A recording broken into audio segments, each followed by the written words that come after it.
Whether you love him or hate him, it's hard to deny Dave Ramsey's impact on the personal finance community. And in my own experience, I really have to credit Dave with exposing me to the world of personal finance in the first place. When I was just a poor college student trying to figure out how to do life, Dave Ramsey's iconic videos popped up on my YouTube feed, which resulted with me spending countless hours binge watching all of these videos with people calling in about the craziest financial stories. Now, I'd like to think that my interest and my knowledge about personal finance has extended beyond just those videos, but that was really the catalyst that made me want to take control of my finances and my investing. And I also admire how well Dave has done in the industry, as he's been a household name for decades now. I can't think of many others in the content space who have been able to do the same. If you're not familiar with Dave teaches a simple and easy to follow financial plan that's called the 7 baby steps. And while these steps seem simple and reasonable, they can be so controversial, you wouldn't even believe it. It seems like anyone who has anything to say about anything loves to throw their opinion into the ring on Dave Ramsey and the personal finance philosophies that he teaches. So I thought, I'm gonna do the same. So for this video, I'm gonna go through each of Dave Ramsey's baby steps and offer my commentary on each one. We're gonna cover what I like, what I dislike, and what I would do differently. And I just wanna preface this video by saying this. Overall, I think the baby steps are a good plan for the vast majority of people that are trying to take control of their finances. So before you go out and get their pitchforks, I'm not here to make wild accusations about Dave, and I'm not here to give unfair criticism of his financial plan.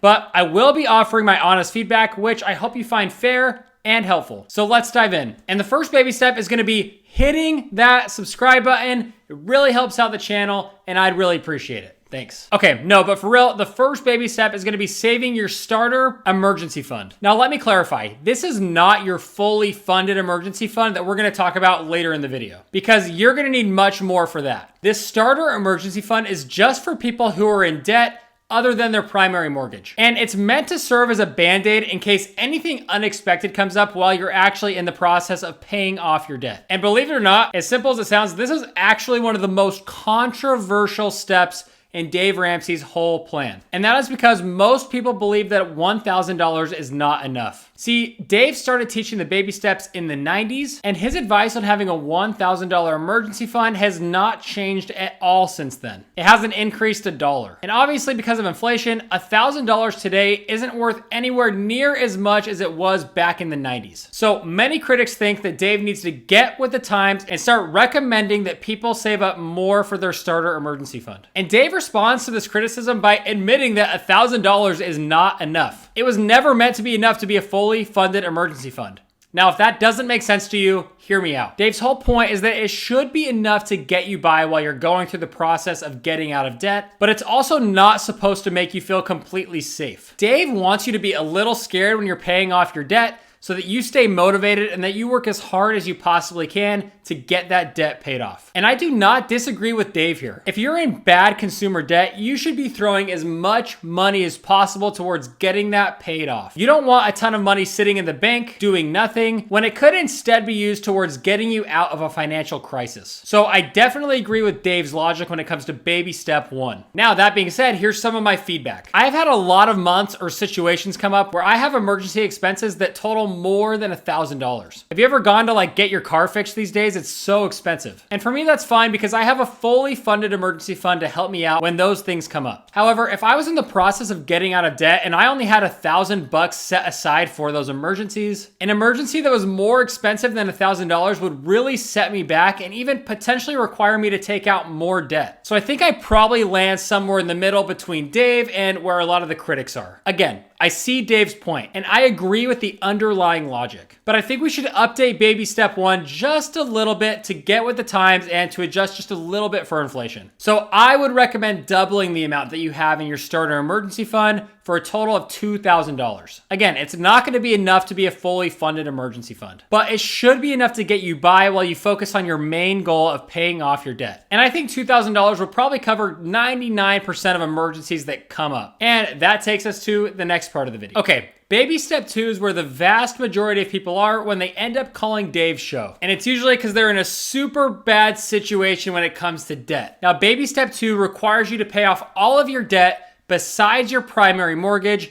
using what Dave calls the debt snowball. And you're probably asking yourself, okay, paying off debt is good, so there's no way this one could be controversial, right? Well, while most critics are fine with the part about paying off your debt, even this baby step has its fair share of negative feedback. So let's back up and look at the overall picture first. Once you've completed baby step 1, which means you have your starter emergency fund of $1,000, Dave wants your primary focus to be getting out of debt. And he is so passionate about this. Dave famously shares a story about how in his 20s, he over-leveraged himself with real estate, which at first allowed him to quickly build his wealth early in life. But because of the risky nature of his loans, it would also bankrupt him almost just as quickly. And you can tell that that experience was traumatizing for him. It would traumatize me too. And because of that, he hates debt with a burning passion. So he wants you to be as intense as possible when it comes to getting out of debt. This means working 80-hour weeks, not spending any money on fun or vacations, and he even recommends pausing all retirement investing while you're getting out of debt. This gets a lot of pushback as people don't like to be told that they can't have fun while they're in the process of getting out of debt. But honestly, I think Dave's advice here is spot on. Debt is something that will absolutely kill your wealth building. And the average person who has consumer debt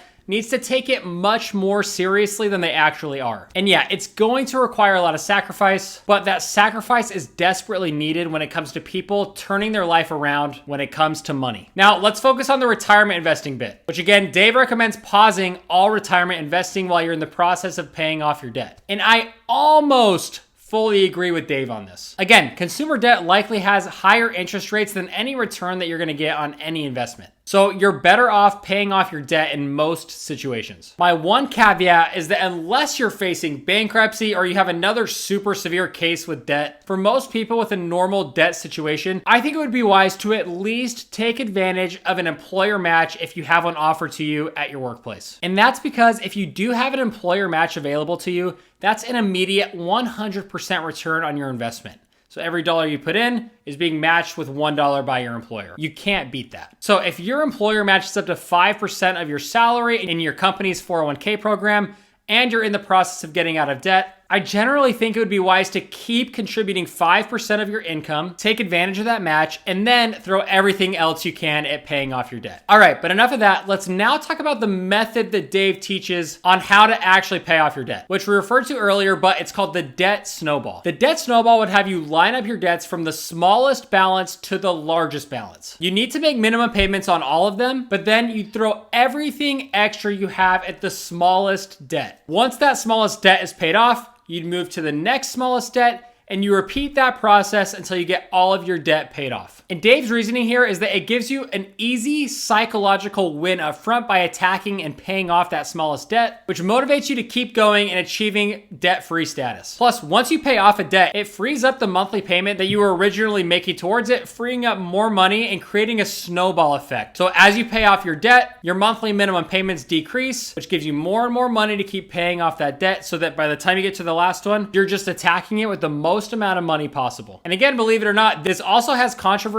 attached to it. And that's because while Dave's points about the snowball method are correct, there's actually a different method of paying off your debt that will result in you paying less in interest. And that method is called the debt avalanche. Now, the debt avalanche focuses more on interest rate instead of the balance of each debt. More specifically, it essentially just has you pay your higher interest rate debts first. So with this method, you would line your debts up from highest interest rate to lowest interest rate. Again, make minimum payments on everything, but then throw everything extra and attack the highest interest rate debt. Once that's paid off, you move to the next highest interest rate debt and you repeat that process until you're debt free. And similar to the last one, my stance is gonna lie somewhere in the middle here because it really just depends on your situation, but I tend to lean closer to Dave on this one. Again, most people are very emotional when it comes to their money and they're not thinking about this from a mathematical perspective. If they were mathematical about it, they would not have taken out this debt in the first place. And because personal finance is so emotional, I think the debt snowball is a great option for a lot of people because again, it gives you those early wins up front. It gives you that dopamine boost of paying off those debts which is going to motivate you to keep going and keep tackling your debt. Now, I will say, if you're a number cruncher and you feel like you're extremely motivated when it comes to paying off debt, then the Avalanche might work for you. And if you pull it off, it is going to result in you paying less interest than if you follow the snowball method. But just be careful, because you may find that it's very easy to get overwhelmed here, which may ultimately lead you to not paying off your debt. The other important thing to remember is to hit the subscribe button. Again, I'd really appreciate it. Thank you. Okay, but for real, once you are completely out of debt, again, except for your primary mortgage, you would move to baby step 3, which would be to save up a fully funded emergency fund worth 3 to 6 months of your expenses. And there isn't anything I would change about this. I don't think this one's very controversial, so we're gonna move on. Now, before we jump into baby step 4, it's important to note that baby steps 4, 5, and 6 were actually meant to be worked on together in tandem. So Dave wants you to follow 1, 2, 3 in order, one at a time. But then once you get to baby step 4, you work on the next 3 all at the same time. And there's nothing wrong with this. I just wanna call it out so that you understand the process. And if you're following the baby steps, at this point, you would be completely out of debt and you would have a fully funded emergency fund. And now this is where Dave wants you to start on your investing journey. Baby step 4 states that you should invest 15% of your household income towards your retirement. And this is one that does not actually get a lot of outside criticism, but it is one that I am going to challenge a little bit. Now, let me clarify. There's actually nothing wrong with this advice. Investing 15% of your income will lead to you having a retirement fund and total investments that are much larger than what most Americans will ever have. So the average American would be much better off by following this advice. But I'm a maximizer. I like to invest as much as possible. So I do like to recommend that whenever possible, you push yourself and try to invest 20% of your household income. That extra 5% is going to make a huge difference when it comes to your retirement planning, and it's really going to open up a lot of doors for you. And you're never going to look back and regret doing that. As long as you still live and have fun. I'm not saying cut everything out for the sake of investing. I'm just recommending put a little bit extra towards your retirement investing. However, bumping your retirement savings to 20% is not going to work for all situations. So if you have other savings goals, it may be better just to keep your investing at 15% while you work on those goals. The reason Dave recommends 15% is because he wants you to put all of your extra cash towards paying off your house as quickly as possible. I don't necessarily recommend doing that. We'll get there in a bit, but the logic still stands. If there are other things that you need to plan for and put money towards, make sure you plan for those before bumping your retirement savings to 20%. And one of those things you may need to prepare and save for is in baby step 5. Baby step 5 simply states that you should be saving money in your children's college fund. I think if you have children, this is an excellent thing to plan for. Our country is currently in a crisis when it comes to student loans, and saving adequately for your children's education may prevent them from taking out crippling student loans. So there's no criticism or feedback here, and because of that, we're gonna move on. And that brings us to one of the most controversial baby steps out there, which is baby step 6. Baby step 6 states that you should pay off your home early. Did I already mention that Dave seriously hates debt? Well, he tolerates mortgages on a primary home a little bit, but he still wants you to be free from them as quickly as possible. Now, Dave does not think that you need to be as intense as you were in baby step 2. For example, once you start baby step 6 or paying off your home, you can still budget for wants, you can take vacations, and you can spend money on fun and other unnecessary expenses as long as you budget for them. Dave's not expecting you to sacrifice everything to pay off your home as quickly as possible. However, Dave is teaching you that you should be intentional with your budget and that you should be setting aside money every month to pay off your home early, which I 100% agree with the intentionality and the budgeting part of that. But here's my criticism and my alternative. But before I do that, let me preface again just by saying Dave's advice here is not bad. I don't think you'll ever look back at paying off your home early and regret it. It's not like he's recommending something super risky here that's gonna destroy your finances. It's just that paying off your home early may not be the best way to maximize your finances. And here's why. Let's say hypothetically you have a mortgage with an interest rate of 5%. Now, when you contribute extra money towards your mortgage on top of your regular payment, you are essentially getting an instant 5% return on that extra money you put in because you're no longer paying interest on the extra principal that you just paid off, which 5% is not a bad return. But let's just say that instead of investing that extra money, You just made your normal mortgage payment. You took that extra money and you invested it in the stock market, getting a rate of return of 8%. You'd be coming out ahead with 3% more, which sounds small, but with compound interest, that could actually result in hundreds of thousands or even millions of dollars. So in my case, I have a 2.8% interest rate on my house. So I feel very confident that any extra money I could put towards paying off my house will actually just do better in the stock market and other investments. So I don't make additional mortgage payments on top of my regular payment, and I instead invest the difference in the market. Now, this is dependent on your interest rates. And interest rates today are a lot higher than they were just a few years ago. So the higher the interest rate on your mortgage gets, the less likely you are to get a better return by investing that money elsewhere. So put simply, if you have a higher interest rate on your home, then you may be better off just paying off your home early. But if you have a super low interest rate, then you may be better off investing that money elsewhere. So here's my take on the exact percentages of this. And again, this is not professional investment advice. This is just what I would do personally. And these percentages are just based off my opinions. I don't have any mathematical backing here. But I would say if your mortgage is less than 4%, then I probably would not pay the home off early. And I would probably just instead invest any extra money in the stock market. Because I think it's very likely that on a year-over-year average, you're gonna get a better return than 4%. Now, if it's between 4% and 5%, again, I would still probably put any extra money in the stock market, but we're getting to the point where you could think about paying off the home early. Now, if your mortgage rate is above 5%, it's probably best to start putting money towards paying your home off early because the risk is just getting less and less worth it. Now, if it's a lot higher than 5%, like 7% or 8%, I would say definitely pay your home off early. It's gonna be very hard for you to outperform that in the stock market over time. But before I move on, I do wanna make sure, do not stop your retirement investing. No matter what your mortgage is, keep your retirement investing going.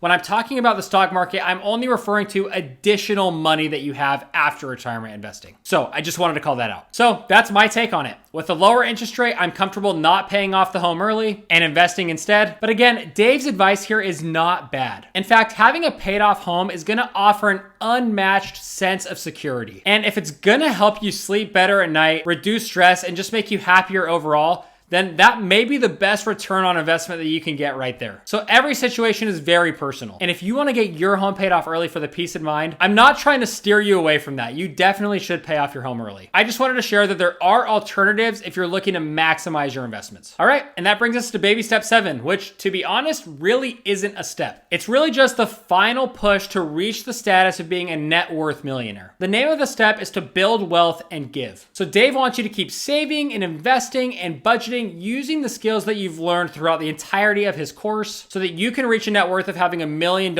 or beyond. And overall, again, I think the baby steps are a great plan for the vast majority of individuals. I think Dave has helped so many people with this program. It is also so risk averse that you're almost guaranteed to be a net worth millionaire by the time you finish going through the baby steps. Are there some ways that you can better maximize there and potentially get there a little faster?